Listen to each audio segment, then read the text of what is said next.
Good morning everyone. आज मैं एक बहुत ही सिंपल टॉपिक पे ये वीडियो बना रहा हूँ कि हमें एमबीए करना चाहिए कि नहीं करना चाहिए, और अगर करना चाहिए तो कब करना चाहिए। ठीक है, तो सबसे पहली बात कि आपका कोर्स प्रीवियस क्वालिफिकेशन क्या है, आपने क्या डिग्री की है। ठीक है, अगर आपने इंजीनियरिंग या फिर बीएससी, एमएससी या बीए, बीकॉम जो भी डिग्री की है, वहाँ से आप कॉलेज से प्लेस हो गए हैं, आपकी वर्किंग स्टार्ट हो गई है, तो मैं आपसे कहूँगा कि आप मिनिमम 2 to 2.5 ईयर्स की एक्सपीरियंस लें, और उसके बाद not more than 2 years. 2.5 is more ज़्यादा हो गया, बट आई विल से कि ओनली 2 ईयर्स का एक्सपीरियंस लें।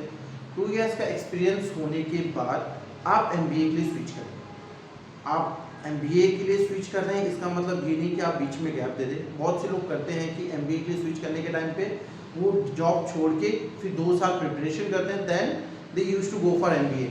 नो, जब आपको एमबीए करना ही है, आपने डिसाइड कर लिया है, तो आप जॉब करते वक्त ही प्रिपरेशन स्टार्ट कर दीजिए।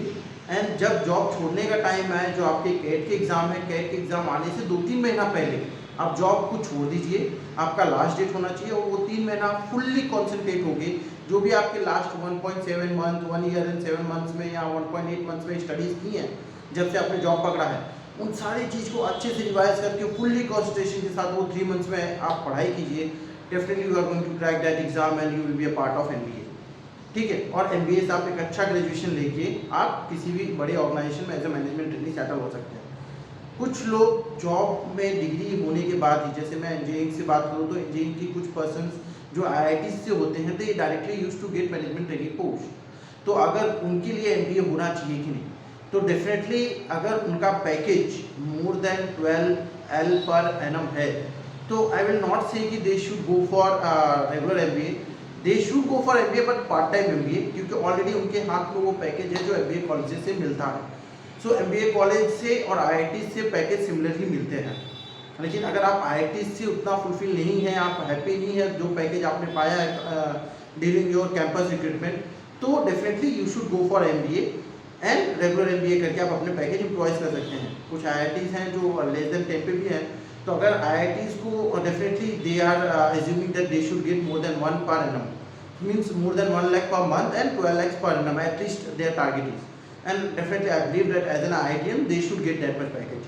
तो अगर उनको भी एमबीए के लिए जाना है, तो definitely they should to think on that part की is they are getting more than 12-13 lakhs per annum right now.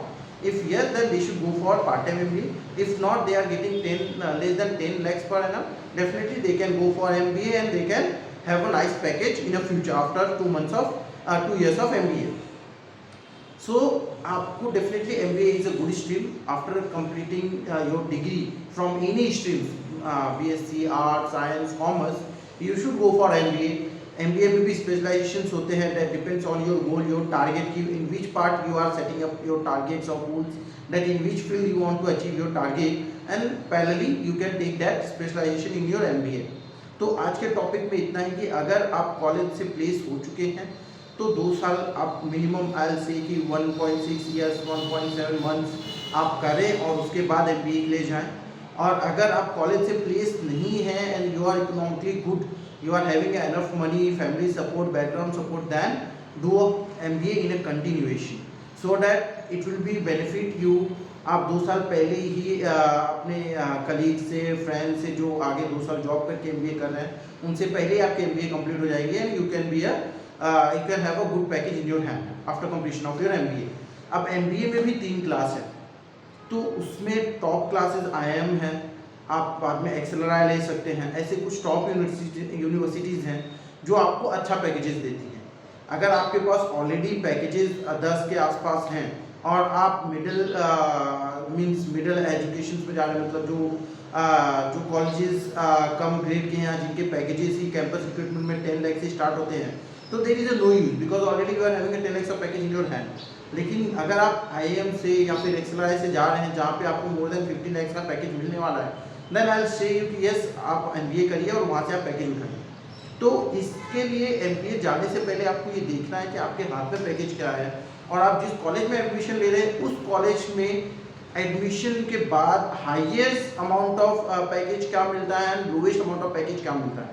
क्योंकि आप MBA कर रहे हैं, definitely you are self confident कि you are going to achieve higher result and top grades, but definitely कुछ हो सकता है कि साल में आप नहीं टॉप पे रह पाएँ या आप मिडिल में आ जाएं और आपको वही पैकेज मिले जो आप पहले भी पा चुके हैं, तो आप उस टाइम पे रिग्रेट फील कर सकते हैं। तो नॉट टू फील रिग्रेट, इसके लिए मैं बता रहा हूँ कि आगे चल के फ्यूचर में आपको रिग्रेट फील ना हो, उससे पहले ही आप ये एनालिसिस कर लीजिए कि आप जिस भी कॉलेज में प्लेस हो रहे हैं whether they are going to provide you more than the current package और not, whether you are enough confident on yourself that you are going to achieve the higher marks in all the semesters or not.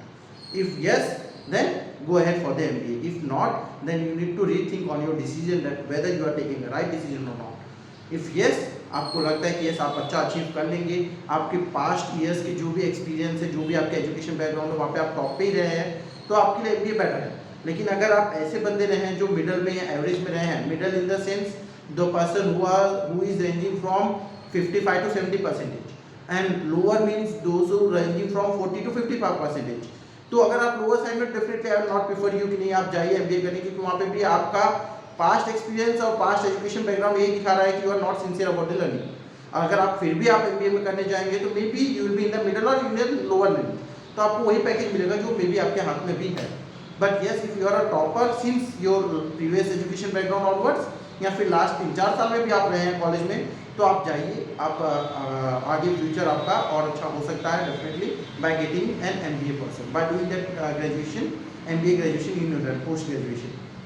सो आज के topic में इतना है कि yes, अगर आप graduate हैं and you are looking for MBA, तो पार्ट टाइम और as well as regular MBA is good for professional growth. आपको आगे चल के कोई MBA या फिर आपके डिग्री के बेस पे, पोस्ट ग्रेजुएशन के बेस पे आपको कभी भी रोक नहीं पाएगा।